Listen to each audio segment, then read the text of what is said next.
வண்ண உலகிற்கு வரவேற்கிறோம். மரங்கள் மின்னும், மலர்கள் வானில் படகு போல் மிதக்கும், நதிகள் பாடும் அதிசய இடம். அங்கே சிறிய யானை பாப்பா பிங்கு வாழ்கிறான். சின்ன தொண்டை, பெரிய காதுகள், ஆர்வம் நிறைந்த இதயம்.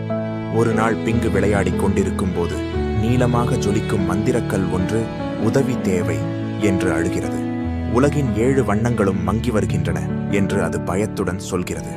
பிங்கு துணிந்து உதவ ஒப்புக்கொள்கிறான். கல் அவனுக்கு ரெயின்போ திசைகாட்டியை அளிக்க, நான் எல்லா நிறங்களையும் திருப்பிக் கொண்டு வருவேன் என்று பிங்கு உற்சாகமாக புறப்படுகிறான். முதலில் மஞ்சள் நதிக்கு சென்று அதன் பொற்கொலையை பறித்துப் போன குறும்புக்காரனை அறிந்து சிரிப்புடனும் புரளலுடனும் மஞ்சள் ஒளிப்பந்தை மீட்டுத் தருகிறான். நதி மீண்டும் சிரிப்பால் பொங்கி வழிகிறது.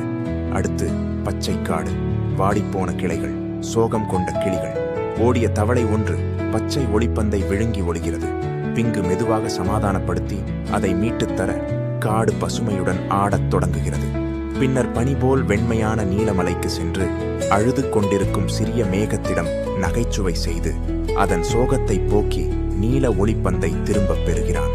ஆரஞ்சு குகையில் துள்ளும் முயல்கள் குழம்ப, ஓடிப்போகும் பூசணிக்காடில் மறைந்திருந்த ஆரஞ்சு பந்தை பிங்கு தைரியமாக காப்பாற்றி குகை வெப்பமான ஆரஞ்சு ஒளியால் நிரம்புகிறது. சிவப்பு